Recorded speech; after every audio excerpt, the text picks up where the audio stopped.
Servus and greetings from Vienna. My name is Anita Posch. Thank you for listening to Bitcoin & Co., my podcast that's introducing the philosophy, ideas and people behind Bitcoin. Hello, Bitcoin makers, shakers and friends out there. This is a Bitcoin & Co. live recording from the world's first Lightning conference that has been taking place this weekend in Berlin. For the first time, around 500 Lightning and Bitcoin engineers, researchers, developers, businesses, hardware builders and enthusiasts gathered to discuss and work on new projects. 2 days packed with interesting talks, workshops and panels. You should really consider attending the Lightning conference in 2020. You can find the live streams of most talks on YouTube in the conference's channel. I had the honor to moderate the Lightning Hardware and Nodes panel on day 2. Due to technical problems, it couldn't be live streamed, but here comes the audio. Thanks to Christian Rotzoll for recording. And kudos go out to Jonathan Cross, Justin Moon, Dario Duran, Victor Banin for reviewing my questions. And now listen to 4 panelists who represent 4 devices. Ketominer for the nodl box, Stacie Waleyko, Casa node, Christian Rotzoll, RaspiBlitz and Sebastian Küng, BitBoxBase. Subscribe to the podcast feed now to not miss upcoming interviews from the Lightning Conference, Hackers Congress in Prague and the Baltic Honey Badger in Riga. And now, enjoy. Yeah, hello and good morning on this second day. Yeah, we're starting off with a little introduction. So please introduce yourself very shortly and tell us which device you are presenting and which core functionalities does it have. Is it a Bitcoin full node? Has it integrated Lightning 2? Can it also be used as a hardware wallet? So I'm Ketominer, also called Michael, and I'm representing the nodl full node. We also do the nodl cloud, the nodl rack, and hosting services. It's a hardware full node with Lightning, and the goal of the project is to have the most open platform possible, so you can run it with any third-party software or hardware wallet. Hi everyone, my name is Stacie and I'm a developer at Casa, and I'm here to be talking about our plug-and-play Bitcoin and Lightning full node. And we've designed it such that hopefully your mom can just use it with no issues. We've tried to make everything as simple as possible, and we also have a companion mobile app called SatsApp where you can connect to your node from anywhere over Tor. Hi, I'm Sebastian. I work with Staticus on the BitBoxBase. The BitBoxBase is basically also a Bitcoin full node, obviously. It runs a Electrum server. I run C Lightning, and I've written together with GmoBlock, an application that allows to connect it to the BitBox wallet app. Besides that, I'm also a Monero developer, and I work on reproducible builds. Hi, my name is Christian, also known as Rotzoll. I'm working on the RaspiBlitz. The RaspiBlitz is a Bitcoin and Lightning full node. That's more the approach of build it yourself. So it's a GitHub project where you go and you find a complete list of Amazon links where you can order the single parts. Works with a Raspberry Pi, so you get some hard drive, SSD something, and put it all together, and then install the software, the open source software, and kind of do it yourself. It's very community driven, and a little bit the specialty is that it has a display on top that's touchable, and it now more and more develops into a little bit thing like touchy thingy that you can then more and more control than even with the touch screen. Mm-hmm, thanks. Can we go deeper into the core design principles, please? You said it a little bit now, but what are the target customers for your products also? Because I think the design principles are also dependent on the customer. So we are not making something which your mom can use yet. We are getting there. The goal is really to be the most complete solution and allow you to move okay, let me rephrase that. The nodl enables you to not use any third-party external service anymore for your Bitcoin life. So we want to integrate all possible hardware wallets, software wallets, block explorers, mempool.space, and all the services you may need for your Bitcoin life, including mixers. We already have Whirlpool. We don't exclude including Wasabi in the future. BTC Pay server, and really have an all-in-one solution. And the online version, the nodl cloud, is exactly the same, but as a rental service on the internet. Yeah, and as you mentioned, I would say that we're probably the opposite of that. We want to build something that's really easy, because the reality is a lot of people who are here in Bitcoin didn't come here through the technical path. They came here through finance, economics, even something like game theory. So we're just, our target user is really somebody who likes Bitcoin, wants to use it, but isn't ready for some more technical jargon and details that come with it.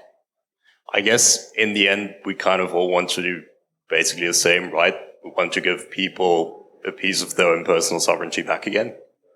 At BitBox, I guess, we mostly focus on integration with our existing products and trying to really achieve a closed ecosystem, or, well, not obviously a proprietary closed ecosystem, but a closed ecosystem in the sense of that a user can run it just by himself without relying on a third party at all.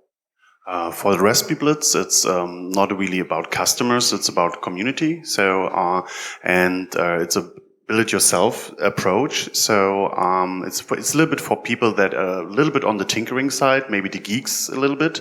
But it should be more and more get easier, even for people that are just technically interested. And maybe at one point it can develop into a build-it-yourself friends and family node. That said, if you at least don't want to get all the hardware stuff, put it together yourself, you can order a complete to build together RaspiBlitz, either from the shop.fullmo.org, where you can get the complete set, or already pre-assembled, and everybody else is free to offer a pre-built RaspiBlitz. So if you want, so it's not really about customers; it's a little bit more about a community-driven approach. Mm-hmm. When I think about buying a Bitcoin node or Lightning node, I'm mostly interested in trusting or verifying my own Bitcoin transactions, because I don't want the hassle to install a full node on my laptop and stuff. Do your products verify Bitcoin transactions? I mean, can I verify my own? I think I can speak for everyone here. Yeah, that's the main goal of having the hardware full node. Okay, I just heard that not all devices do that, so that's why I'm asking. I don't know. Maybe this is a misinformation, yeah. So those boxes, I think everybody has started with very small hardware. So I think the Casa box also in the beginning, Raspberry Pi 3. RaspiBlitz also had the Raspberry Pi 3 in the past, now also offering or being able to use the Raspberry Pi 4. And with the Raspberry Pi 3, because it was such a low-powered hardware, you would need maybe to get the whole blockchain. You were not able to verify it yourself. So you had to rely on some kind of downloaded blockchain, whatever. That was not a good approach. But now with the Raspberry Pi 4, and I think even all the other boxes are using now powerful enough hardware to really verify the whole complete blockchain yourself and have the whole copy of the blockchain then at your service. And then you can do everything with your node and verify everything on your side without relying on any third party. Mm-hmm. And what are other reasons for people to run their own Lightning node at home? Well, I guess at some point routing will probably become interesting to people as like a side income stream, but that's still quite a way down the road. So currently custodial Lightning wallets are nice and usable, I guess, but you obviously cannot trust them. So it's all about eliminating trust again, in my opinion. Yeah, and I'll also say that when a lot of us launched about a year ago, there weren't that many custodial Lightning solutions, if any at all, out there on the market, especially mobile wallets. And so the only way to participate in the network was to actually run a node, which I think is kind of fun. And then there's obviously the financial freedom, self-sovereignty aspect where, you don't have to rely on anyone to ask if you can spend your money or not. No one's going to charge you exorbitant fees like we see with remittances and fiat, and you always have access to your funds. If you want to receive payments at any time, you have to run a node, because your mobile phone with an app can't receive funds if the app is off, obviously.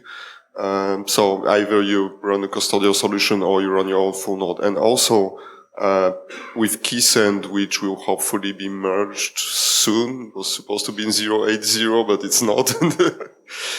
You will be able to push payments to people. You don't no more have this invoice request procedure, so you can just send money to someone as long as the node is online. And this also enables other applications. You've probably seen on the conference Telegram channel.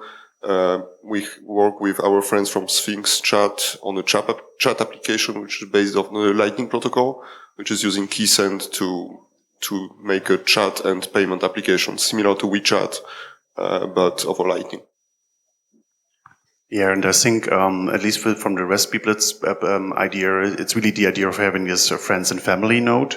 So maybe not everybody in your closer family or friendships, they will run a full node, but because they have it on their mobile phone, maybe a wallet, a non-custodial wallet, we see more and more of those solutions. But the question is, do you want to care about all this channel management or whatever? So maybe you build a channel to one person you trust in your family or wider area that is running a constant full-on node at home, and from there on you have good connectivity into the rest of the network. If you don't have something like that, people rely very quickly on these centralized services. So running your own node is a very important approach to keep everything decentralized and at the privacy level that is needed or that comes with that. Mm-hmm. And how open are your devices? I mean, in terms of software and wallets, do you provide your own custom build, or do you recommend to use specific wallets or software? So we obviously have our own custom-made software for the communication with our desktop and mobile app, but besides that, we obviously only run open source and like commonly used Bitcoin software. I've spent a lot of time evaluating the different components we ended up putting into the BitBoxBase. So as Sadek has previously touched on in his presentation, we mainly chose C Lightning because of its ability to extend the actual Lightning CLI and Lightning server capabilities with the Python plugin system. Then besides that, we also run the Electrum Rust server, which so far has proven at least when running it on low-powered hardware, to just be a better fit than the full Electrum X server. Yeah, we have our own custom web UI and Sats app, which is the mobile wallet that you can access the Lightning wallet capabilities on your node. As I said before, we are trying to work closely with third-party wallets and software. So we interact a lot with people like BTC Pay Server, Zap, Tooth, Fully Noded, and others. And we are really trying to make the experience of pairing these wallets with our node as seamless as possible. With the recent enablement of Tor for all the services on the box, we now can, and the recent advancement in the Tor library for iOS, we now have support for direct pairing through Tor for fully noded, and Zap is coming in a few days probably. The RaspiBlitz as a community project tries to keep open as much as possible, like providing the standard interfaces. So any wallet outside that is able to connect, for example, to an LND that is running on the RaspiBlitz can connect to it. So, and on the RaspiBlitz itself, you're very free to experiment and contribute additional software you want to run. So you can do it personally, hack on your device, and if you see it's working for you, you can make it work for other people, like providing configure scripts, so to install stuff very easy and to integrate with the node. And if this is working then good, it can more and more develop into a standard feature that you can switch on. So it's a quite very open approach. Mm-hmm. Open source is important. So when I have a node at home and I'm out and about with my smartphone, can I connect to your devices and verify my stuff? So if you're in a home network, you can actually connect to the BitBoxBase more or less automatically with our app. It supports MDNS detection in your local network. When you're out and about, we obviously will display to a home connected node the local IP address of that node, and also eventually the external IP address of that node. But I mean, obviously Tor is the nice solution for this because, well, it gives you your own IP without any additional cost. It provides you full end-to-end encryption. So currently I can connect, for example, my mobile Electrum client to a onion address that is given to the BitBoxBase and then stream transactions over it. Yep, for the Casa node, if you have chosen to enable Tor, you can absolutely connect to your node on the go, and with SATSApp, that's how the connection is made. So we used to support only VPN connections, mostly through zero tier, which builds like a meshed VPN between all your devices. And now the preferred model is also Tor. Yeah, when you're mobile, it's always hard. If you have your node running at home and you're mobile, it's a challenge for a lot of people to make this node available, to reachable from the outside, because most people run their nodes behind a router, and a internet router provides you with a NAT, so everything that's running in your local network is not that easily reachable. People with technology enabled or geeky people know how to forward ports and maybe know how to do dynamic DNS, but this is for most people, the normal people or technically interested people, even sometimes hard to configure. So we see more and more services that now developing. I also heard that on the BitBoxBase, there's the idea of providing a service to make a Tor IP bridge, because we heard Tor is a good solution, but Tor is not easy to run on every mobile phone. iOS, for example, doesn't like, so the Apple doesn't like running Tor on the iPhone, so it's really hard to use that solution. So we maybe need some kind of services that bridge the Tor world, that gives you the privacy, to the IP world that is easy reachable and usable on every mobile device. Speaking of functionalities, is the watchtower functionality in your setup included, or is it not necessary?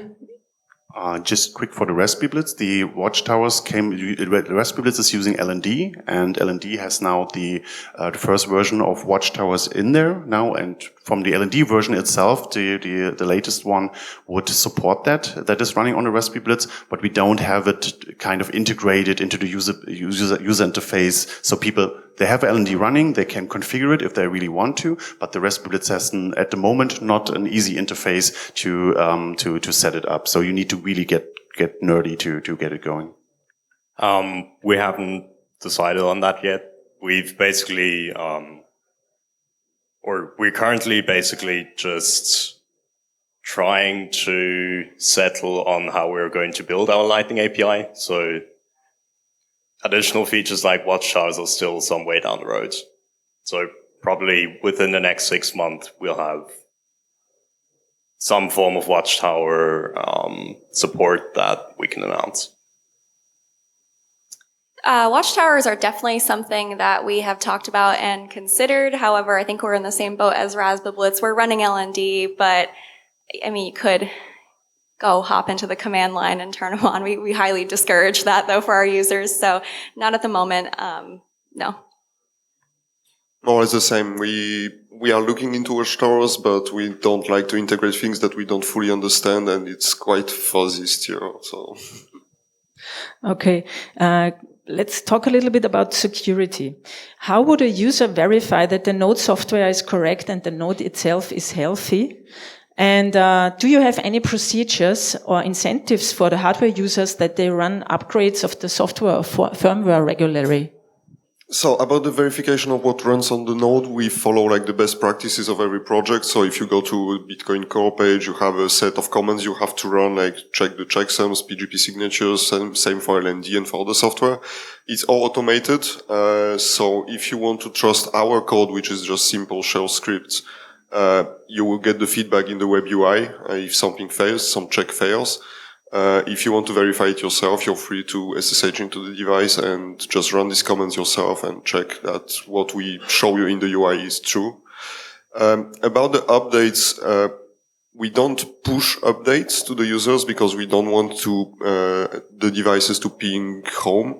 We don't want to know where our users are, and it's basic privacy.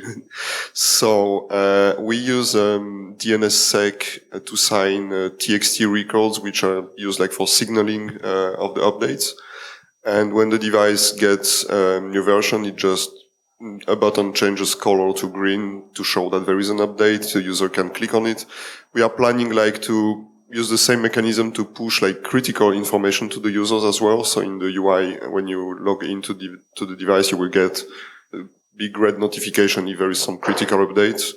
The only time it happened, the critical update happened was the CVE on Lightning, but we were patched a month before, so.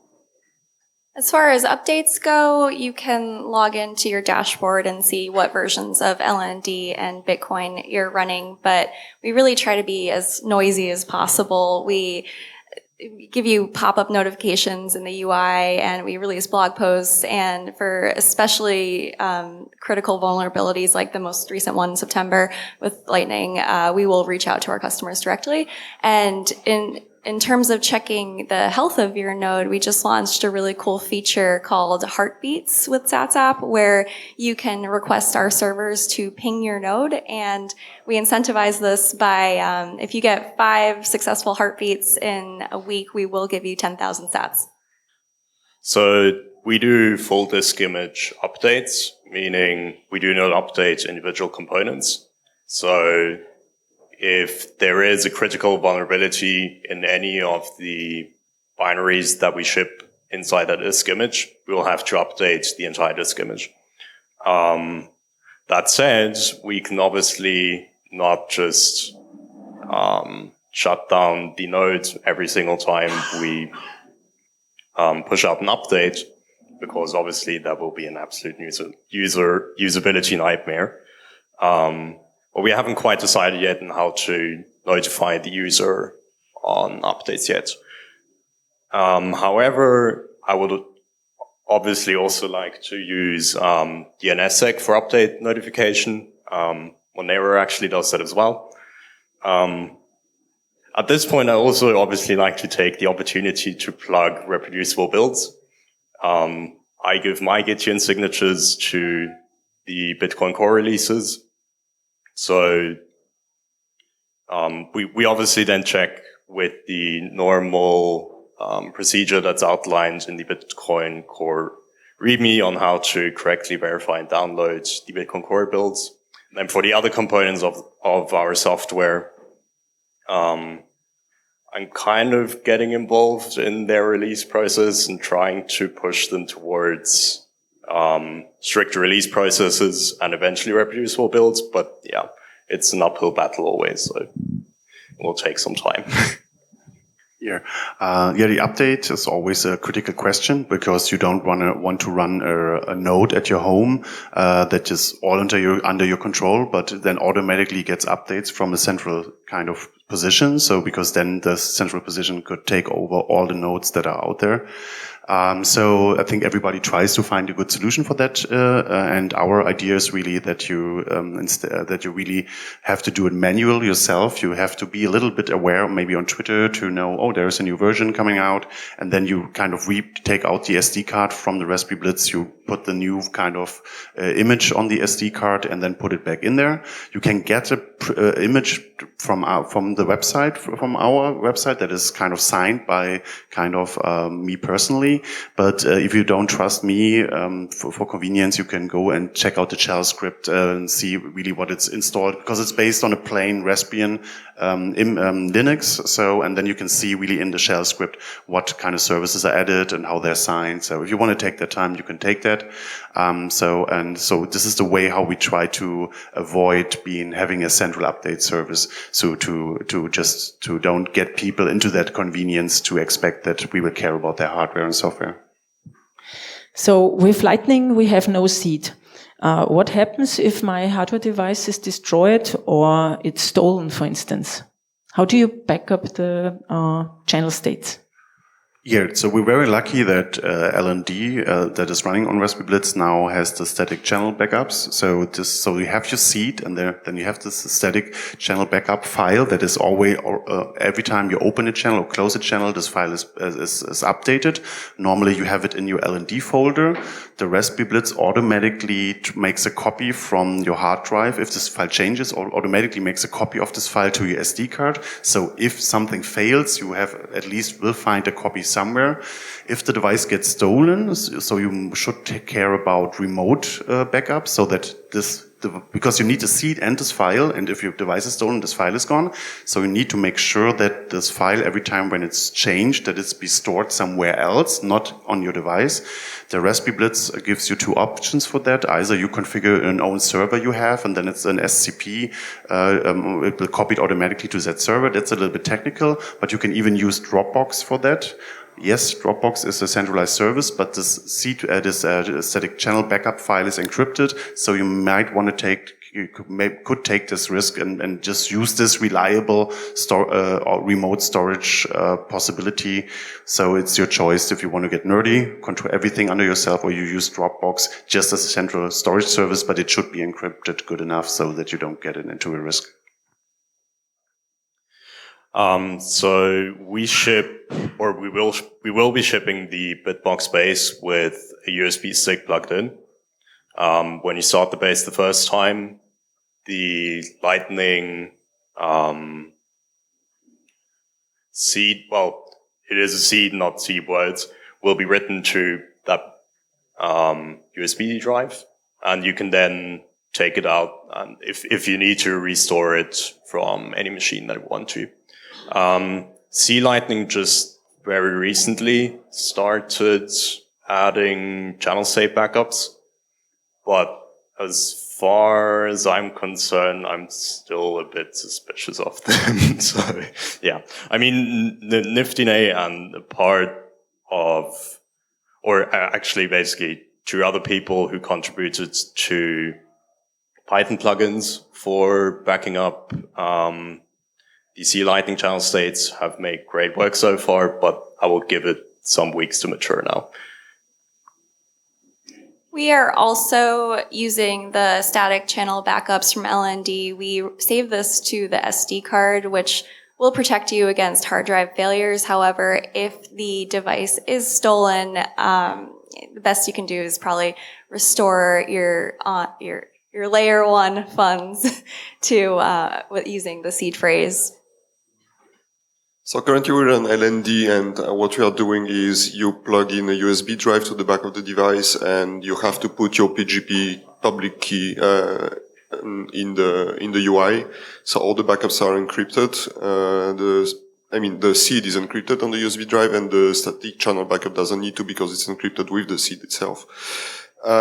What we will be doing in the future, because that works for every Lightning implementation, is just a mirroring of the whole Lightning data directory to the same USB drive in addition to this static backup. So you will have normally the capability to restore your Lightning state with the current state of the channels and the transactions in case it fails. And also a little plug for our friends from Async who have the best backup procedure for Lightning. The seed alone is enough to restore all the channels with the states. So a Lightning node should be online 24/7. How does your device handle the fact that it is offline sometimes? It doesn't really have to be online 24/7, only if you want to receive transactions at an unknown moment, which currently is not possible anyway because you have to issue an invoice unless you're running some other software like BTC Pay. The resynchronization of Lightning when the network is cut and restored is pretty fast actually, so that's not really an issue. The only problem is of course, when your device is offline, you can't receive payments. For us, it's really important that the node is online all the time because when it's offline, it's getting further and further behind on blocks. And because the Raspberry Pi is such a low-powered device, it's very costly to do that validation. So this is another reason why we introduced the heartbeats, is to just incentivize people to check on their node every day, make sure everything's looking good. And it's helped us with support as well, because the faster people can catch issues, the better, like we can get them up and running faster. Yeah. So something like heartbeats would really, really be nice. I often catch my sister, for example, unplugging my nodes, which is unfortunate. Besides that, we also take care that so in case there's a network failure or the node shuts down, that on restart that we start these services in an order that they don't keep on hanging on each other, or that Z Lightning already starts syncing when Bitcoin is still doing IBD or catching up on the current chain tip. Yeah, to have your channels kind of safe, you don't need to be all the time online, so the devices can kind of handle some out times. The question is how these offline times are happening. So the worst case, if you have a power outage and just the power goes out, this is not very friendly to the hardware and can result into data corruption. So, and then if you have data corruption, then your channel state might be in mess, and so this gets dirty. So for the RaspiBlitz, at least, we gave a little bit support for a UPS, so a kind of a extra device that takes care if the power goes out. It gives you some battery extra time so that the device can shut down cleanly. So that's okay. So at least in that direction. So it can be offline a bit. So if you know that you're longer times offline, you have to manage your channels more closely and up the time that it's can be online, can be offline the channel. Okay, thanks. So closing. Oh, do you have? Yeah, just a quick addition. I think the advice we can give to any user of any hardware node is buy yourself an UPS. It costs like 50 to 100 euros. One with USB support preferably, so it can notify the device when it's almost empty and shut it down cleanly. Okay, thanks. So now, closing question. What are your future plans for your products? Okay, so as you probably know, we have the Samurai device coming out. It's already on pre-sale and it will be shipping in December. It's next level for us because it has mirrored storage, so it addresses a lot of issues of data corruption. It has full disk encryption, so if someone steals your device or has physical access to your device, they can't do anything with it. It has a kill switch. If you try to open the box, it turns off and the hard disk encryption key goes away from the memory. The memory is in such a place in the device that it resists to freezing attacks. And it will be coming with a add-on module to have an internal UPS in a few months after it comes out. Cool. We just announced Casa Node 2, and that's going to get a nice hardware upgrade with the Raspberry Pi 4 and an SSD drive. And we're integrating BTC Pay servers, so hopefully we'll be able to help out some of those mom and pop merchants. Yeah, so in the next few months, we'll be probably mostly working on getting our Lightning integration done. Besides that, I guess our end goal kind of is to create a device that can act as an HSM for C Lightning. So just create a device that is as secure as possible, or allows you to run Lightning in an as secure fashion as possible. The RaspiBlitz is kind of, in the beginning it was just to get it working. It was interest to get everything together. Now we are still a little bit closing up the phase to stabilize, to make everything more stable. So the preventing this data corruption things and caring about this stuff, maybe also care about mirroring data. And then we now, with the Raspberry Pi 4 is out, the device is a little bit more powerful. So now we can more and more see what other applications make sense to add to the device. So for example, Electrum server would make sense, or BTC Pay server, so that you can more and more do with your node. And of course, what we have, the touch screen now and the casing is getting more and more polished and more features, so that we more and more use now the touch features and make it more easily to daily manage your node and interact with it. So. Okay, thank you very much. I think we're all looking forward to see what's coming in the next month. And thanks for listening.